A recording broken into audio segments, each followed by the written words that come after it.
当代小学生的玩具究竟有多好玩？一旦上手根本停不下来。第一款可以放在桌子上玩的迷你桌面保龄球，不知道你们玩过没有？保龄球是不锈钢材质的，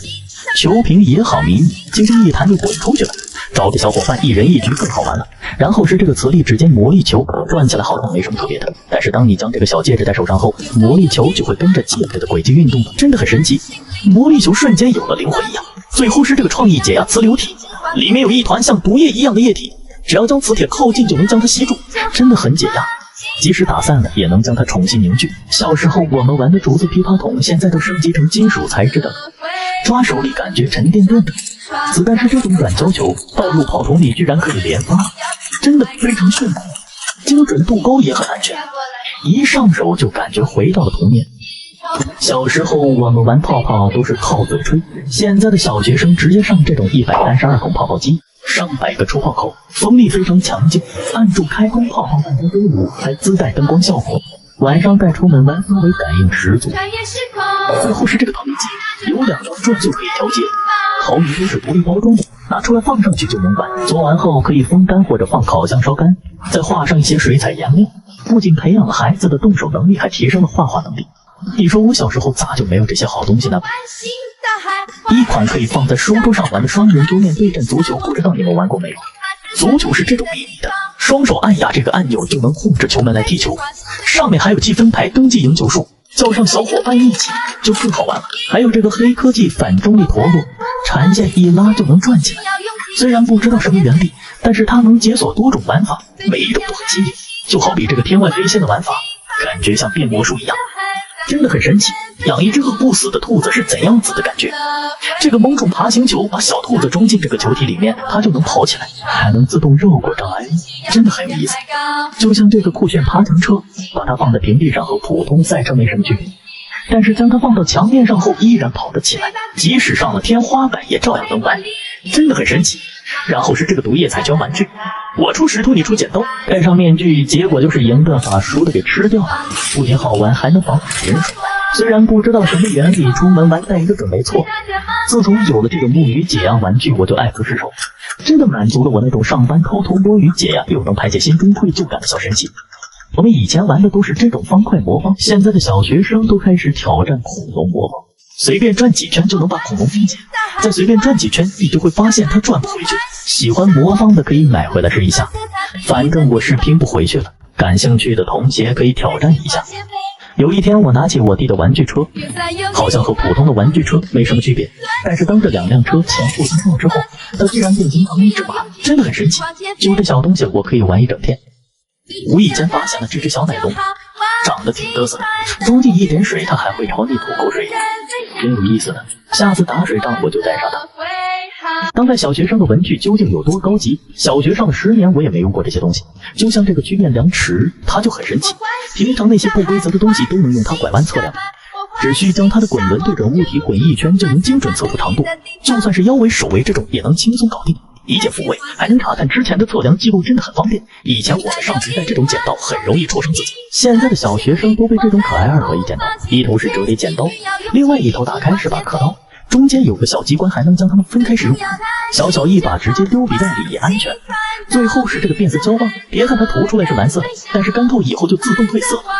粘的还非常牢固，方形设计也不担心它丢桌上会随便滚来滚去。这个亚克力留上荷叶纹，把亚克力片分散之后，这个小陶盆里面就能呈现出这种光影效果，真的好好看。底板还能当可擦板使用，做笔记的时候拿出来摇一摇，还挺解压的。然后是这个重力感应计时器，4面都刻有时间数，轻轻一翻就开始自动倒计时，屏幕朝上它就停止计时了，也能手动调节时间。学习自律性差的放一个在书桌上真的很方便。这支户外多功能工具笔除了可以写字，还能用它触控手机。笔身上有刻度，临时充当尺子使用也没什么。仔细一看，上面有一个水平仪，打开笔帽，居然它又变成了一把螺丝刀。就像这支 LAGIT 永恒笔，通体都是金属材质的，没有笔芯也不用墨水，金属笔尖划过纸面就能留下痕迹，悬浮的笔身往桌面一放就感觉相当高级。平时我们活页本经过长期蹂躏自然就坏了，而这个国誉打孔修复器就可以帮你解决问题。盖子这里跟孔对上，往下按就修复好了，然后又可以装回活页。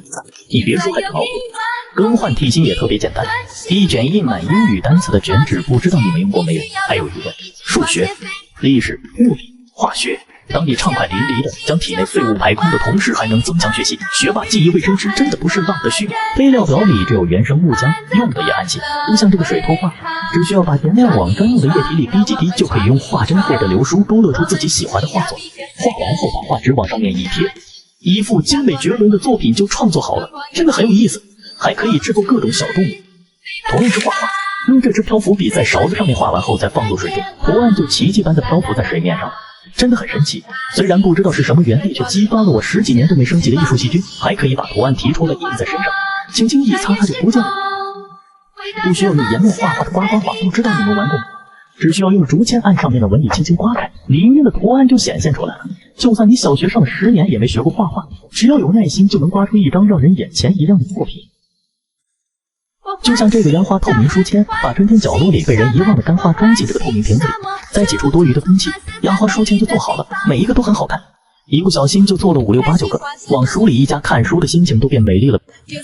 然后是这个人形书签背，里面还配了一个小电池，把它安上去就能用。灯光很柔和，刚好照亮整个书面。白天夹在书里当书签，但夜里拿出来偷偷卷，谁也发现不了，真的是相当 nice。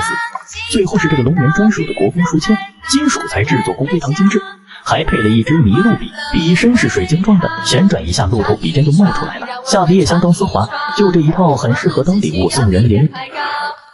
当代小学生的文具究竟有多高级？小学上了10年我也没用过这些东西，需要自己动手 DIY 的笔盒，不知道你们用过没有？把奶油胶挤到空白的笔盒表面，就可以开始天马行空的创作了，和制作蛋糕一样好玩。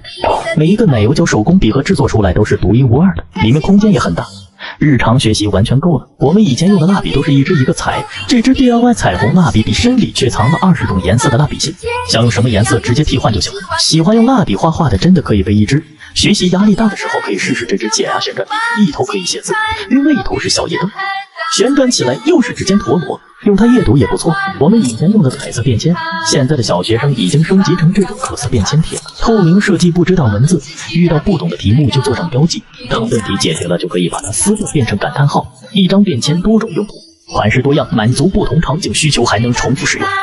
想要买中性笔的可以搜机甲风拿捏笔，相比传统的这种按压出芯笔，它是通过轻捏笔握住黄色按键快速出芯，松手又快速缩回，拿起就能写，放下秒回芯，刷题效率更高，还不担心笔尖摔地板，速干油墨书写也丝滑。最后是这个得力复习荧光笔，做过的标记遮挡板一覆盖就看不见了，很适合背诵课文复习使用，画错部分还可以擦除，3件套合一起还不到5块钱。就像买笔，咱们可以直接搜咖啡渣笔，它的笔身是40%咖啡渣研制而成的，打开包装就有一股咖啡豆香扑面而来，学习累了拿起来闻一闻，立马来精神，特别适合那些喜欢咬笔头的学生党，3支也才15块。平时想要 A4 纸立起来方便阅读打印真的很难，这时候就需要一个阅读试卷夹，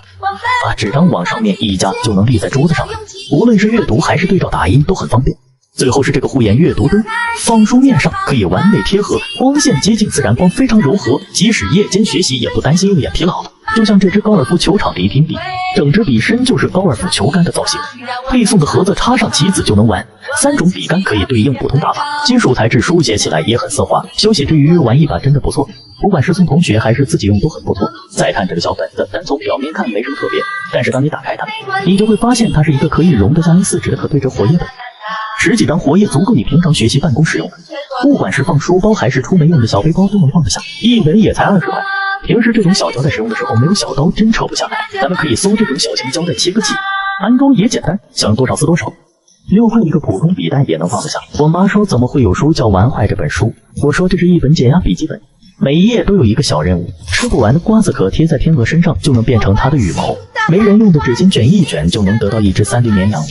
还能随机开罐头，居然是鲱鱼罐头，学习压力大的时候就能用它来减压。我妈问我为什么你的笔都长草了，我说这是可以长草的笔，只要按时给它浇水它就能长出草，用它写字都感觉充满了生命力。我妈问我为什么笔袋里还装了玩偶，我说这是我刚买的网红解压转转笔，每一个小玩偶都好可爱，转起来超解压，用它做作业我那无处安放的手就可以无处安放了，一支也只要3块。当代小学生的文具究竟有多高级？小学上了10年我也没用过这些东西。一把会自动吸墨的钢笔有多神奇？把钢笔尾部对准瓶口轻轻一插就能自动吸墨，灌完直接拔出来也干干净净。一点也不担心和以前一样手动加墨弄得满手都是，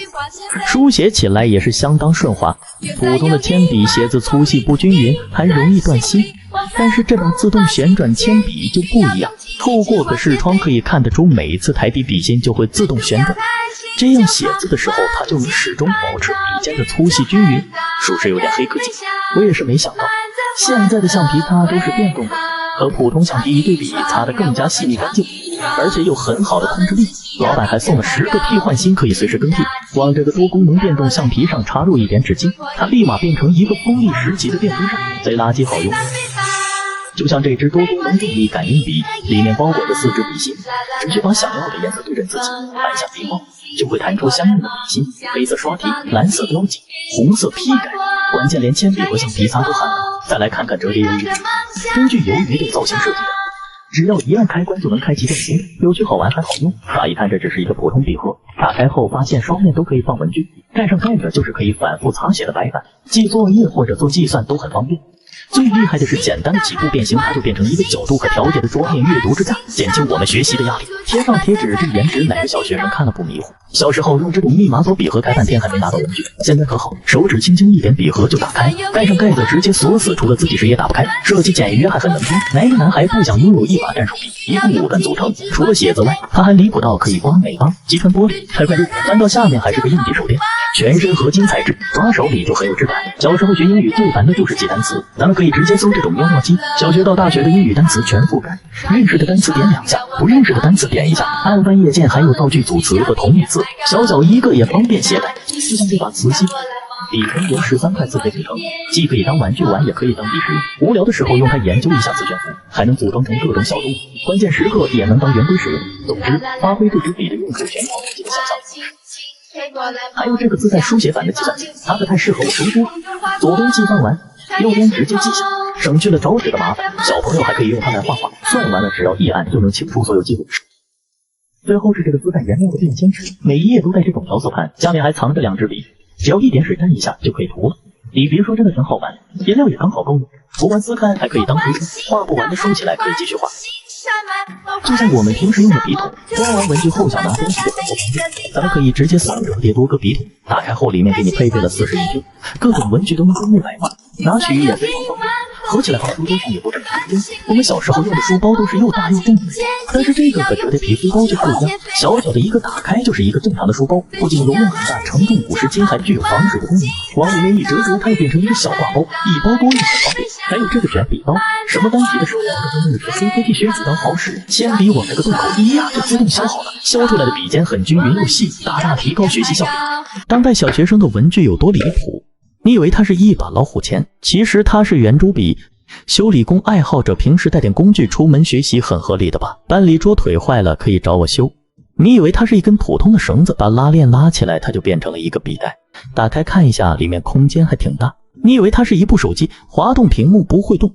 其实它是超逼真便签本，纸质顺滑，书写流畅。你以为它是香喷喷的鸡肉卷，其实它是印度飞饼笔袋，还配了几支烤串笔，书写起来挺丝滑的。你以为它是超下饭的咸鱼干，其实它是超真咸鱼笔袋，里面的纹路制作的也很逼真。你以为它是美味的小鱼干，其实它是搞怪小鱼笔，鱼鳞做的惟妙惟肖，做作业的时候就可以用它摸鱼了。用咸鱼笔袋装小鱼笔，奇奇怪怪的，真让人想不到。你以为这是一根冰棒，摸起来特别逼真，其实它是棒棒冰钢笔，自带墨水，书写起来还挺丝滑的。你以为这是好吃的螃蟹腿，其实它是网红蟹老板钳子笔，做作业的时候还可以用它来加薯片吃，这样就不怕弄脏手了。你以为它是一颗花生，其实它是食物橡皮擦，还有一堆和它一样的小零食。我妈以为我在啃面包，其实它是仿真食材本子。还有精选牛津牌和伤心咸鱼干，每一本都有50张，纸质也顺滑。我最爱的还是咸鱼干。我妈问我为什么书包里有这么多洗发水，我说其实它是汽水修正带，量大丝滑不断带，还长得很可爱，给我倒霉同桌也整1块。我妈又问我从哪里抓来这么多小螃蟹，我说其实它是创意小螃蟹笔架，做作业的时候就不用花时间去找文具了，还能玩螃蟹对对碰，拿来叠高高也不错。以为这是炸鸡腿，其实它是炸鸡筒橡皮擦，纹路做得很逼真，掰开看一下，连根骨头都没有。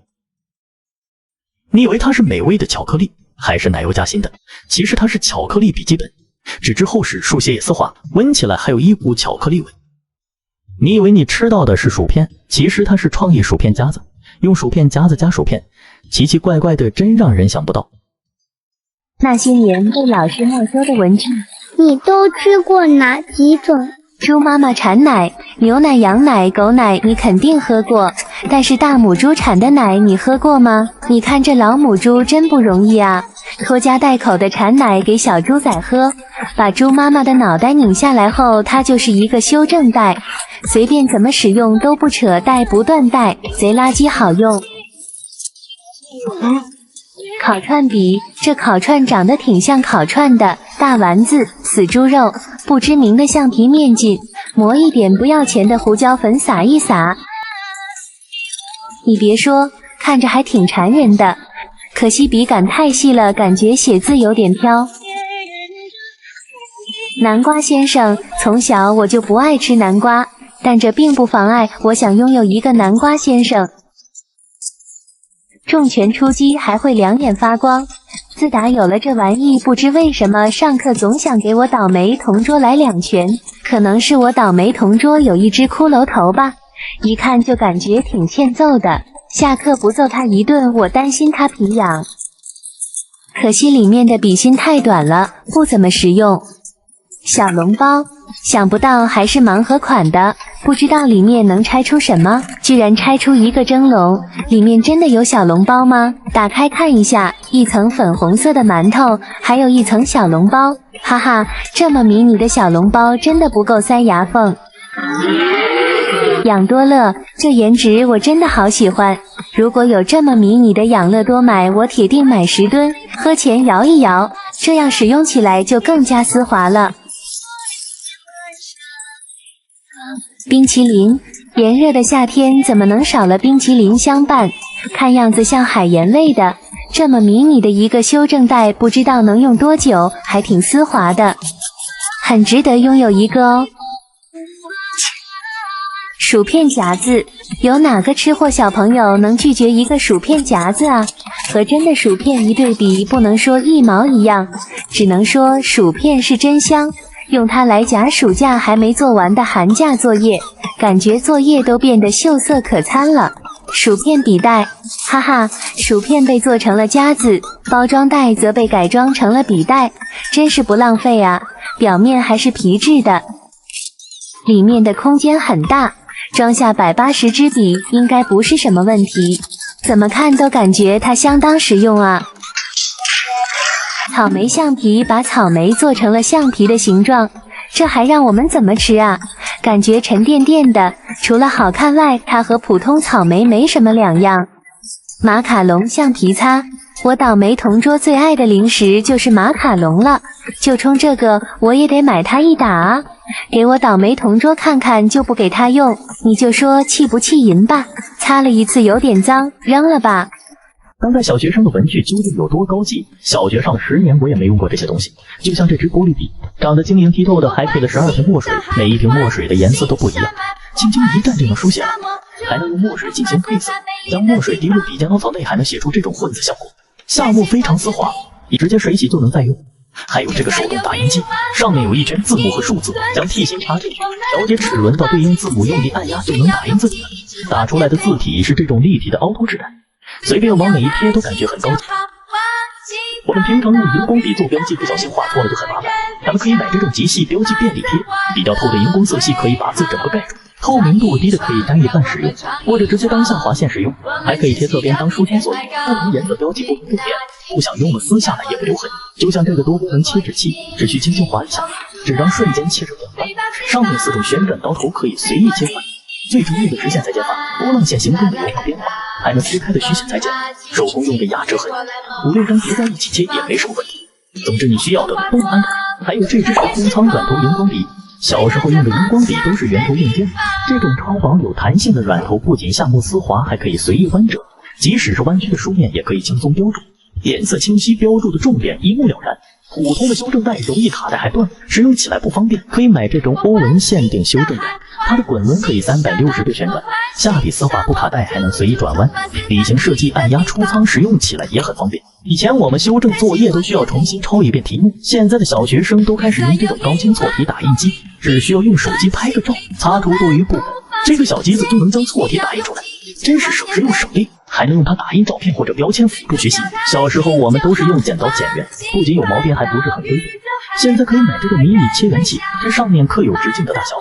只需要将刻刀移动相应位置，然后旋转一圈圆就切好，不仅快速，切的也很整齐。最后是这个菱形变形笔，单看它好像没什么特别，但是当你扣下按钮的时候，它的笔身也会跟随着变形，有种科幻的感觉，非常炫酷。下笔非常丝滑，你想拿着它在你倒霉同桌面前展示一下，这感觉你懂的。就像这个便携纸片画画板，不仅配了画纸和水笔，还配了12种颜料。平时只需要将颜料装入格子中，到达户外后喷点水就能开始绘画，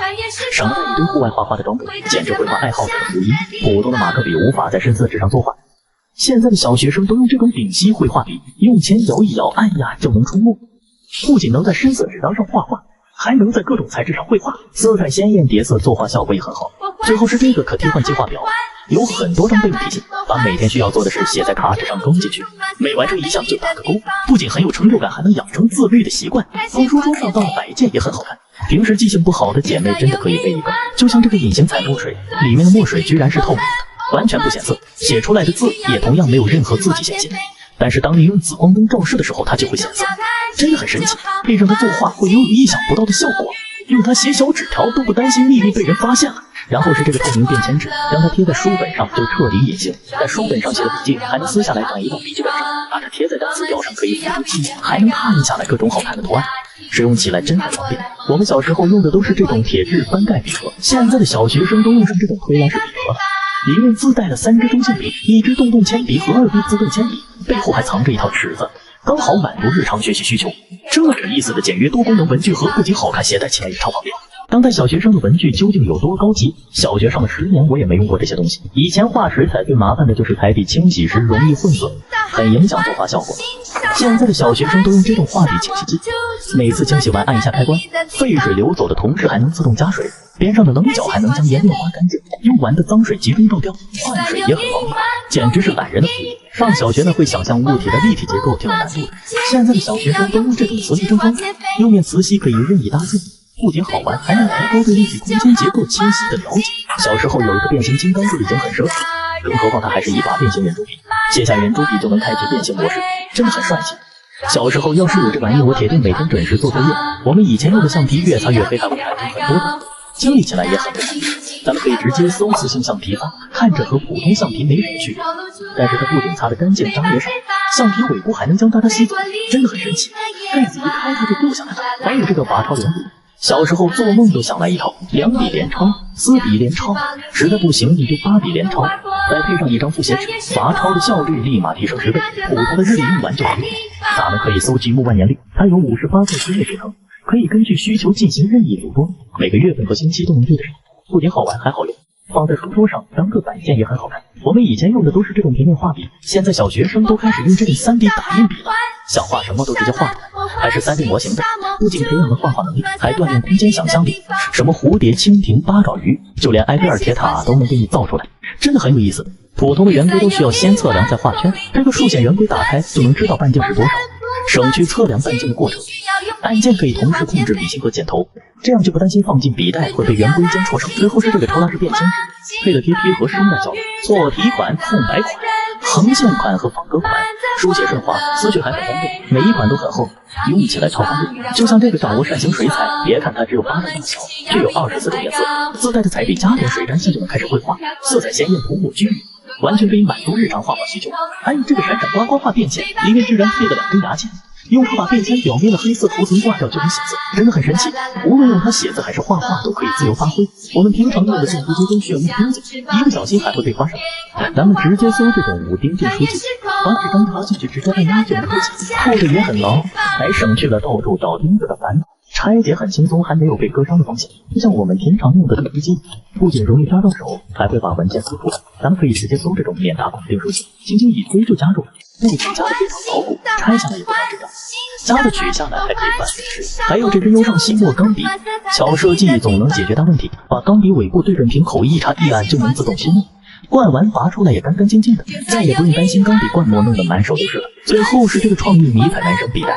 腰间挂了2个手榴弹，真的不要太酷，皮质很厚，不仅容量大，还能分离整理。加上这个密码锁，哪个小学生看到了不服？手榴弹一拉，居然还能写字。那些年被老师没收的玩具，你都吃过哪几种？抓糖机，偷偷用我爸的私房钱买了一个抓糖机，老板说能吃又能玩，这么有意思的玩意儿怎么能不到碗里来？里面有一包糖果，看样子应该把它拆开再倒到抓糖机里面，先试一下操作。